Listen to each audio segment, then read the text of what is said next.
Primeiramente, antes de seguir ouvindo esse podcast, é preciso ter em mente que existem dois termos que podem se sobrepor em determinados contextos, mas cada um tem definições conceituais distintas.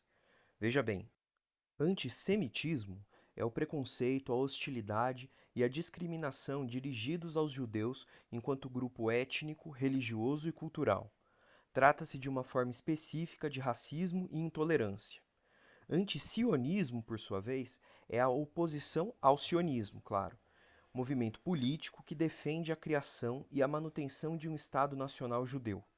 O antisionismo se refere, portanto, a uma posição político-ideológica contrária a esse projeto nacional e às políticas estatais associadas a ele, tal qual a remoção violenta do povo palestino do seu território de origem e até mesmo seu extermínio. Agora, o ponto relevante nessa distinção aparece quando levamos em consideração o evento canônico em nossa história conhecido como Holocausto.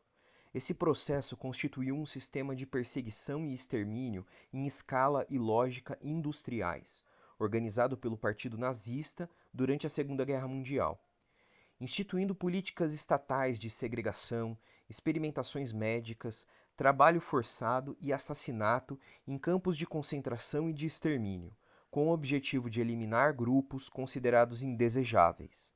O principal alvo desse genocídio foram os judeus, os romani, comumente referidos como ciganos, pessoas com deficiência, homossexuais, opositores políticos, testemunhas de Jeová, pessoas negras e prisioneiros de guerra soviéticos. Vale destacar ainda que o termo holocausto deriva do grego holocauston, que significa totalmente queimado, e se relaciona ao hebraico olah, que por sua vez significa aquilo que sobe, como cheiro suave ao Senhor. A ironia de se empregar esse termo para se referir ao extermínio sistemático conduzido pelo regime nazista contra os judeus é problemático do ponto de vista conceitual.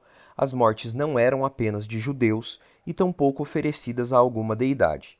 No contexto da mitologia hebraica, o Holocausto designa o assassinato em nome de Yahweh, ou Javé, simbolizando dedicação total, adoração e entrega.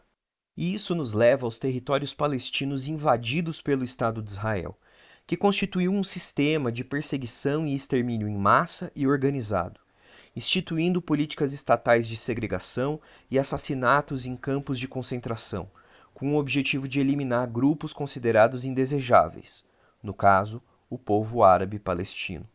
Em débeis discursos ocidentais, a mitologia derivada da cosmogonia bíblica da chamada Terra Prometida é mobilizada para justificar essas ações.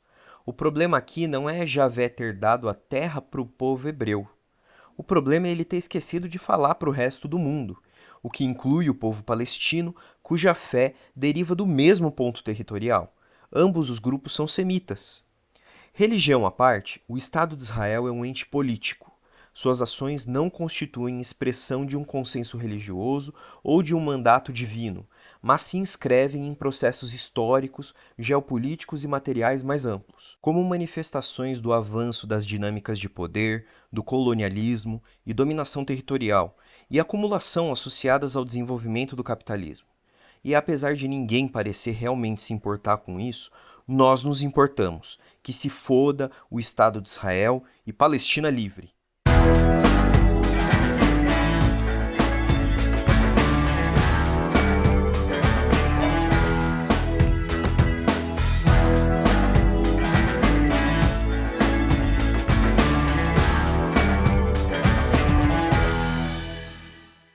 Olá pessoas, olá você, eu sou o Chuck e esse é o 3 Minutos Podcast. E este episódio é ambientado na década de 1970, quando Jean-Luc Godard e Anne-Marie Miéville se entreolharam e olharam para a causa palestina e se perguntaram: o que a gente vê de fato quando olha para a imagem de um revolucionário? E o principal, o que a gente deixa de ver? E para levantar mais questões sobre as coisas que acontecem aqui e em qualquer lugar, à minha esquerda estão Felipe Schala, mestre Pokémon em filosofia, e Adriana Bruccello, multiartista que fala a língua de Godard, além de documentarista. Então, sem mais delongas, vamos falar sobre aqui e em qualquer lugar, pois eu só acredito no que pode ser dito em 3 minutos.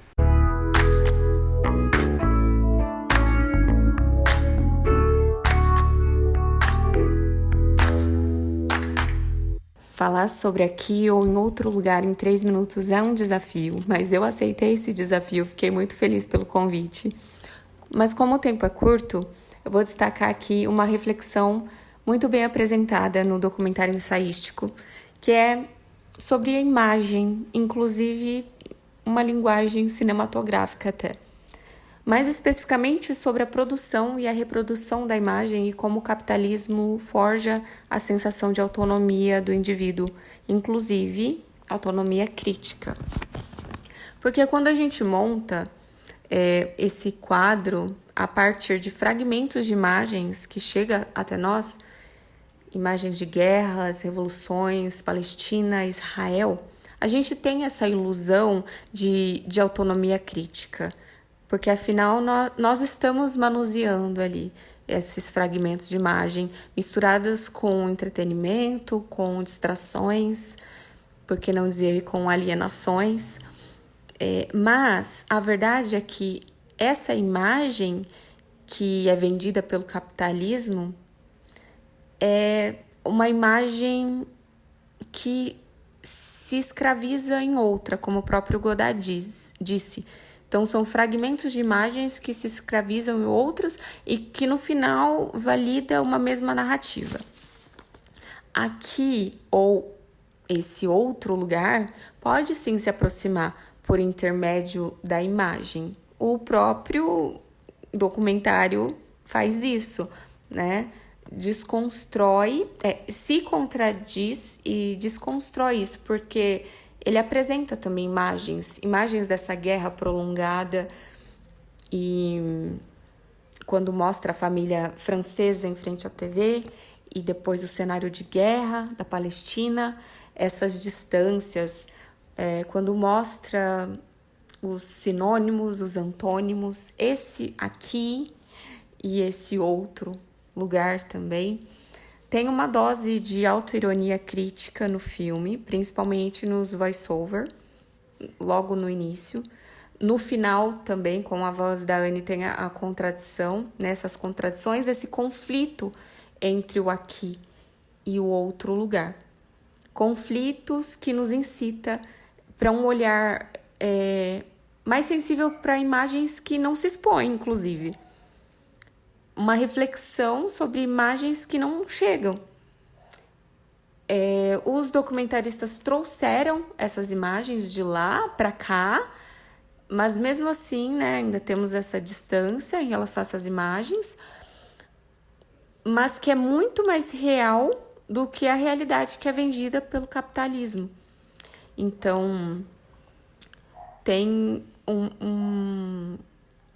o ensaio está aí também, né? Nós estamos participando desse ensaio. Nós estamos construindo essa crítica em relação a como organizar, como manejar esses fragmentos. O capitalismo, ele manipula essas imagens, ele joga. A gente pega esses fragmentos e tem essa ilusão de estar organizando e criando um quadro. E Godard provoca, Anne provoca e traz essas imagens pesadas, mas que nos fazem pensar sobre aquilo que não chega, aquilo que nós não vemos de fato. Então, é isso, eu queria agradecer. Muito obrigada pelo convite, se desse eu falaria mais e obrigada.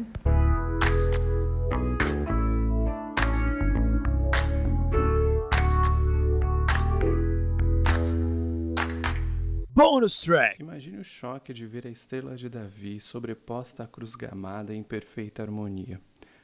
A imagem é uma ilustração do artista sírio Kosovar Abdülkadir Arnott, datada de 1971. Naquele mesmo ano, ele produziu outros desenhos destinados a pôsteres que buscavam simbolizar conexões entre os regimes fascistas. Em 2009, se não me falha a memória, quando eu ainda editava o extinto o blog do Chuck.blogspot.com, deparei-me com uma fotografia de Jean-Luc Godard segurando justamente essa ilustração de Arnott. O impacto não me veio apenas da imagem. Logo em seguida ocorreu um segundo choque. Uma pesquisa rápida me levou a descobrir que Jean-Luc além de marxista, era também leninista e, sobretudo, maoísta. E não parou por aí. Na mesma breve investigação, encontrei filmes de Godard de que quase ninguém falava. Um deles é Aqui e em Qualquer Lugar. Esse é Alors, de 1976. Desculpem o meu francês. O filme é raramente lembrado quando se revisita a filmografia de Godard, embora paradoxalmente seja frequentemente retomado para acusar o diretor de antissemitismo. Jean-Luc Godard foi e é associado, acusado constantemente e invariavelmente de antissemitismo, o que Antoine Debac, biógrafo do diretor, além de historiador, jornalista e ex-editor-chefe da Carrières du Cinéma, de 1996 a 1999, acredita ser um disparate. Em suas palavras, abre aspas, Godard é anti-sionista. Seu pensamento se formou como denúncia do imperialismo americano e do expansionismo do Estado de Israel por solidariedade à causa palestina. Fecha aspas.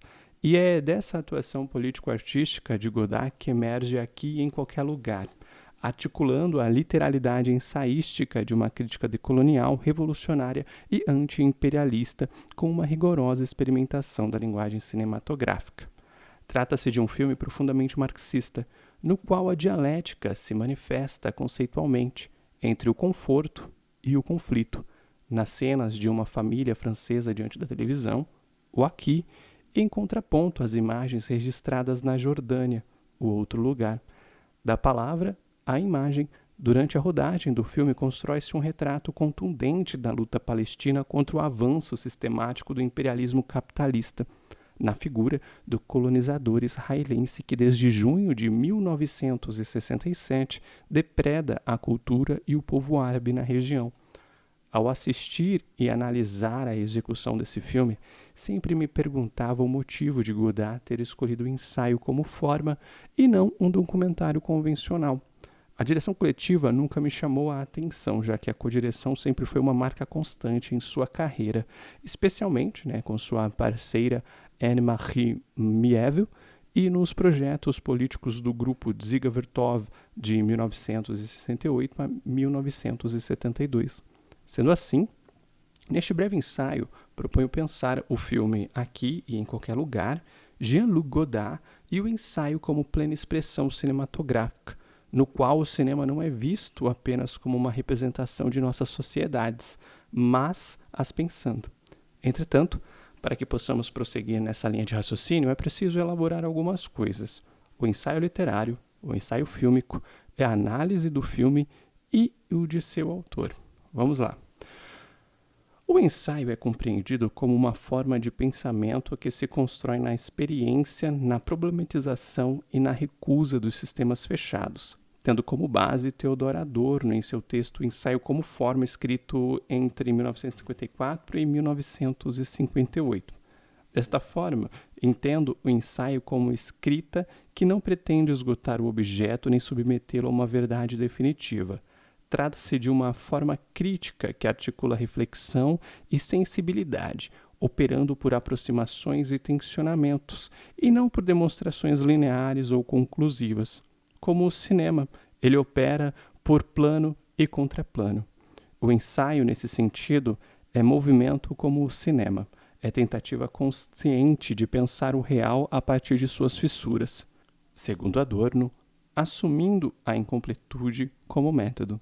Para além da concepção de Adorno, relacionamos essa concepção a experiências estéticas e políticas de outros autores ensaístas, como Edward Said, Tanizaki Junichiro e Mark Fisher. O ensaio é apresentado como prática que articula percepção, historicidade e materialidade social sem separar forma e conteúdo, mas compreende que toda forma é já uma posição no mundo. Assim, o ensaio torna-se gesto crítico diante das estruturas de poder e das narrativas dominantes, permitindo que o pensamento se realize como intervenção. No campo do cinema, essa perspectiva ensaística implica uma produção que questiona, elaborando uma linguagem que é simultaneamente reflexão estética e visual, uma atitude epistemológica e política. Ele se constitui como prática de liberdade intelectual que assume a fragmentação, a dúvida e a abertura como condições de existência. O ensaio começa pelo objeto já dado, culturalmente configurado, e o interroga a partir de múltiplas perspectivas, fazendo emergir na linguagem as tensões internas do objeto. E assim como no ensaio literário, o ensaio fílmico utiliza-se de todas essas prerrogativas, articulando a reflexão crítica por meio de texto, imagens e sons, pois, como escreveu Astruc em 1948, abre aspas, o cineasta escreve com a câmera como um escritor escreve com a caneta, fecha aspas. Por sua marca e a subjetividade argumentativa, o filme não apenas mostra, ele pensa e convida o espectador a acompanhar esse processo.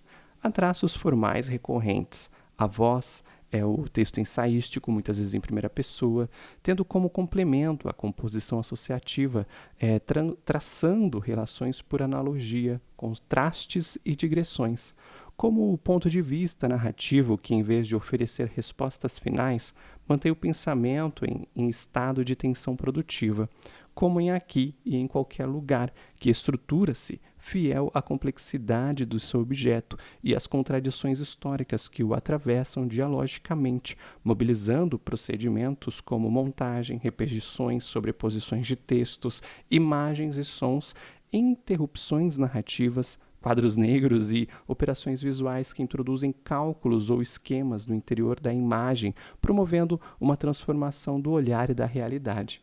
Esses elementos interrompem qualquer fluidez narrativa e deslocam a atenção do espectador para o próprio funcionamento das imagens. Esta forma cinematográfica tematiza seu próprio gesto de olhar e de montar, construindo a narrativa com temporalidade fragmentária, que em contextos diversos podemos destacar Ilha das Flores, de Jorge Furtado, O Capitalismo, uma história de amor, de Michael Moore, e Os Catadores e Eu, de Agnes Varda. Destacam-se ainda Bruxas, de Elizabeth Sankey, Is That Black Enough for You, de Alves Mitchell, e Retratos Fantasmas, de Kleber Mendonça Filho, e os grandiosos ensaios intimistas da filmografia de Naomi Kawase. O cinema-ensaio é menos um gênero e mais uma proposta estética formal, experimental e epistemológica. Como podemos observar Aqui em Qualquer Lugar, de Anne-Marie Miéville e Jean-Luc Godard, um ensaio fílmico que expõe suas próprias condições de produção, revelando a posição de sujeito-autor. Sua produção começa a partir de uma colaboração, em 1970, de Godard, Jean-Pierre Gorin e, ao que parece, outros membros do grupo Dziga Vertov, para realizar um documentário sobre palestinos em Amman, na Jordânia, para a Organização de Libertação da Palestina, presidida por Yasser Arafat. O trabalho original se modelava sob o título preliminar de Jusqu'à la Victoire, de Até a Vitória. Entretanto, foi interrompido no período do que ficou conhecido como Setembro Negro, em 1970, quando muitas pessoas filmadas foram mortas no conflito entre o exército da Jordânia e as forças da OLP.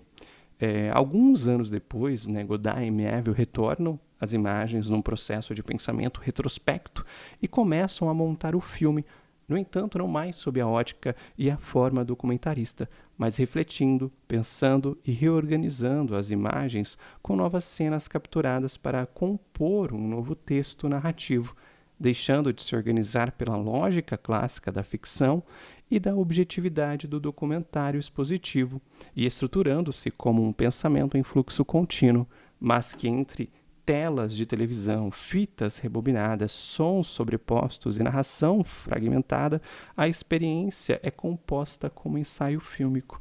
Os diretores mobilizam diversas matérias-primas de fontes heterogêneas para a construção da diegese do filme, onde não existe uma progressão dramática convencional. Em vez disso, o filme é estruturado por linhas de pensamento que alternam entre dois espaços e três tempos que coexistem dialeticamente. Isso é 1970, o registro das imagens da residência na Palestina, 1976, o momento de montagem e reflexão, e o tempo do espectador, o presente da projeção, a qualquer momento no qual alguém assista ao filme.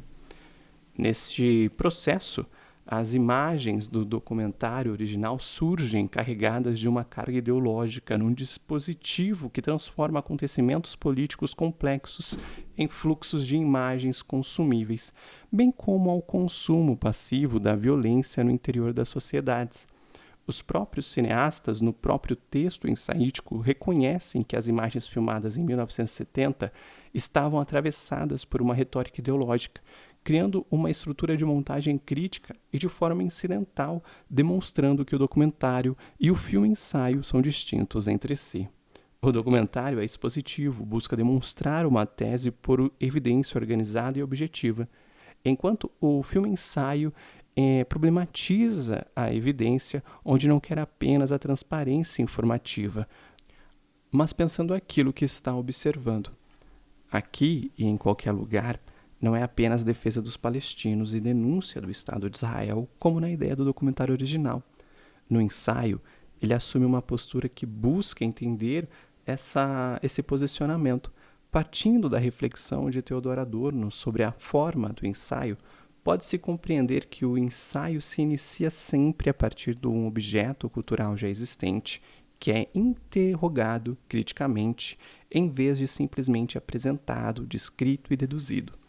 O objeto dos diretores não é apenas a Palestina ou a luta revolucionária, ali representada.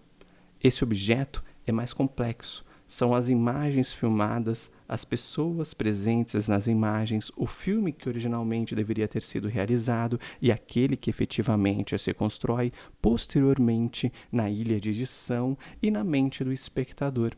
Nesse campo de tensões emerge também a própria figura dos autores, não apenas como cineastas ou ensaístas, mas como objeto do próprio processo de produção do ensaio fílmico.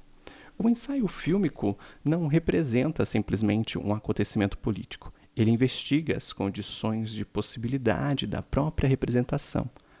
Aqui e em qualquer lugar, é autocrítica ao revisitar o projeto original e questionar métodos e pressupostos do que se produzia na época, confrontando narrativas midiáticas e a própria interpretação dos acontecimentos. Além de se aproveitarem da distância entre o olhar e o registro, não só no tempo cronológico que distanciam um e o outro, como também na língua que separa aqui e lá. No filme, há alternância entre voz off de Godard e de Mieville, operando as contradições da análise das imagens, suas limitações e a própria função do cinema político, mostrando uma postura mais crítica e autoconsciente sobre a posição dos cineastas frente às imagens e seus significados, equivalentes à síntese e ao vocabulário de um ensaio literário.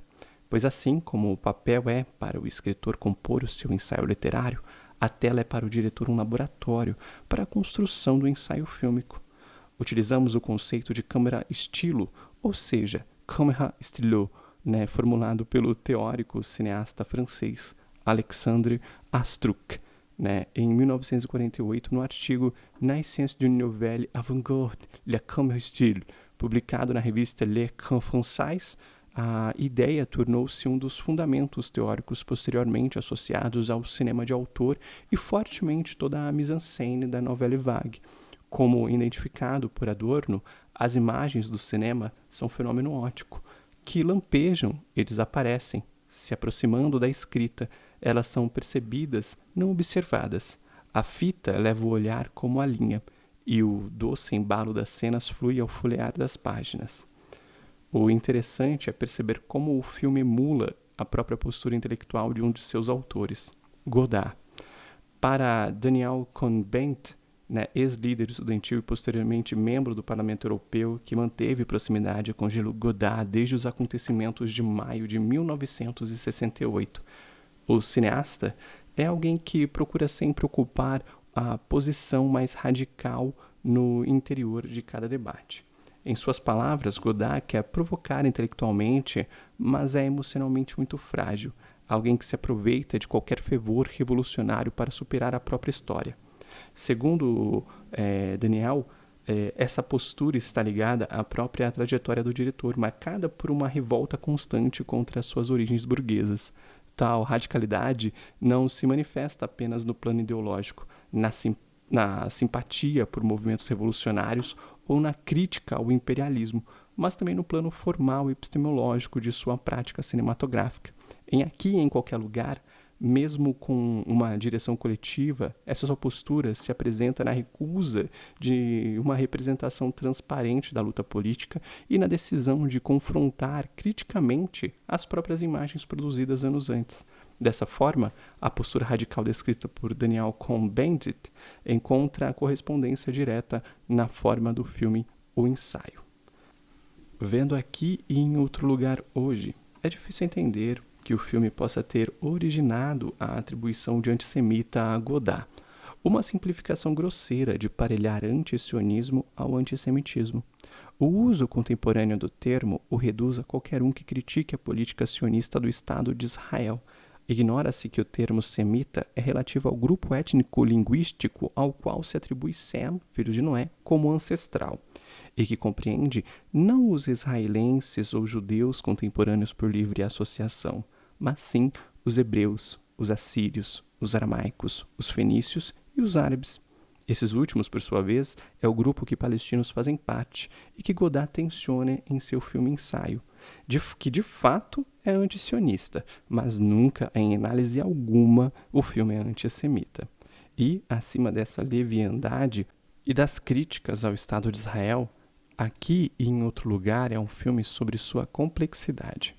Diante desses elementos, se estabelece uma ponte direta entre a teoria de Adorno sobre o ensaio e o conceito de câmera-estilo de Astruc sobre cinema, configurando-se como chave de acesso para entender a aplicação do ensaísmo ao cinema. O filme de Godard, Amiéville, não oferece uma conclusão sobre a Palestina, mas sim um processo de reflexão sobre a impossibilidade de capturá-la em imagens. Ao assistirmos os seus 53 minutos de duração, podemos afirmar que aqui e em qualquer lugar cumpre plenamente os requisitos teóricos que permitem reconhecê-lo como um ensaio e um filme, mostrando o pensamento que avança por fragmentos, confronta o objeto, expõe suas contradições e permanece aberto, ou seja, livre. E assim permanecerá por muito tempo, pois como Angela Davis propõe, a liberdade não é um estado permanente. Ela precisa ser continuamente defendida e ampliada através da luta constante. Pensando em como Serge Deney, crítico da Carrière du Cinéma, no seu ensaio Les Terrorisés, Pédagogie Godardienne, me desculpe o meu francês, esse texto é de 1976, Serge propôs uma pedagogia godardiana, onde, como na antiga cartilha Caminho Suave, o método de alfabetização dar-se-á pela imagem, associação e interpretação. Godard e Miéville traçam linhas pontilhadas e modelam imagens entre suas preocupações. Cada escolha formal funciona como um elemento de escrita apontando em muitas direções, sugerindo vários meios de interpretação e fornecendo múltiplas referências. A câmera é uma ferramenta de escrita provocando o espectador aqui e em qualquer lugar, ao não dar conclusões, uma linguagem de pensamento e expressão pessoal de pura intimidade, o maior exemplo de entrega que um cineasta pode dar aos seus espectadores.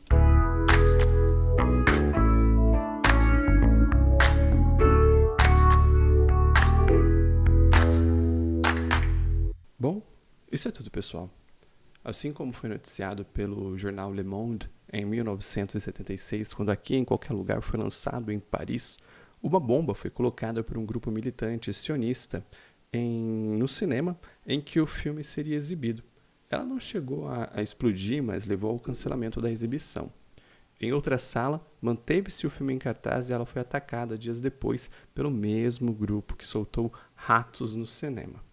Isso reflete o tamanho da importância da obra, porque há tanto ímpeto em silenciá-la, e em fazê-la não ser assistida. Infelizmente, para o público geral isso funciona e o filme continua aparecendo como uma peça menor na vasta filmografia de Godard.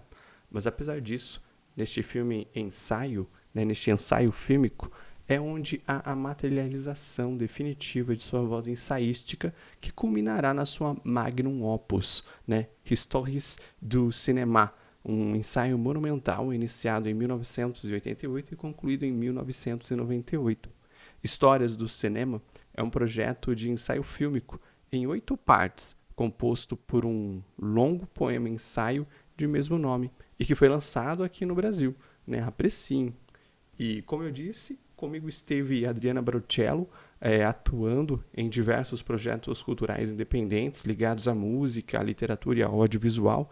É mestranda em literatura e estudos culturais. Sua trajetória, como a de Godard, é marcada pela produção coletiva, pela experimentação de linguagens e o envolvimento direto nos processos de criação, produção, direção e articulação cultural. E a locução do início do programa ficou a cargo de Felipe Schala, violonista, nintendista e mestre Pokémon em filosofia, com enfoque na demarcação entre ciência e pseudociência. No mais é isso.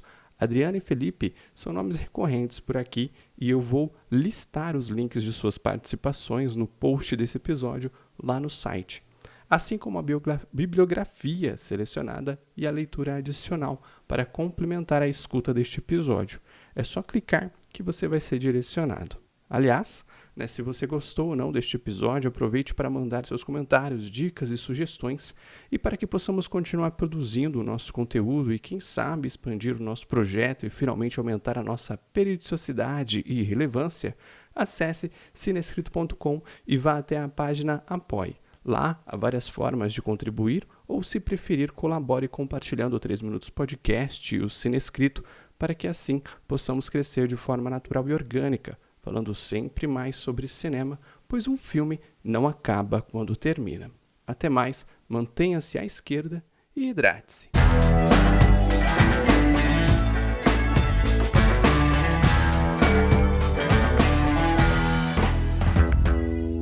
Para André Bazin, assim como para mim, a função do crítico não é trazer numa bandeja de prata uma verdade que não existe, mas prolongar o máximo possível na inteligência e na sensibilidade dos que o leem o impacto da obra de arte.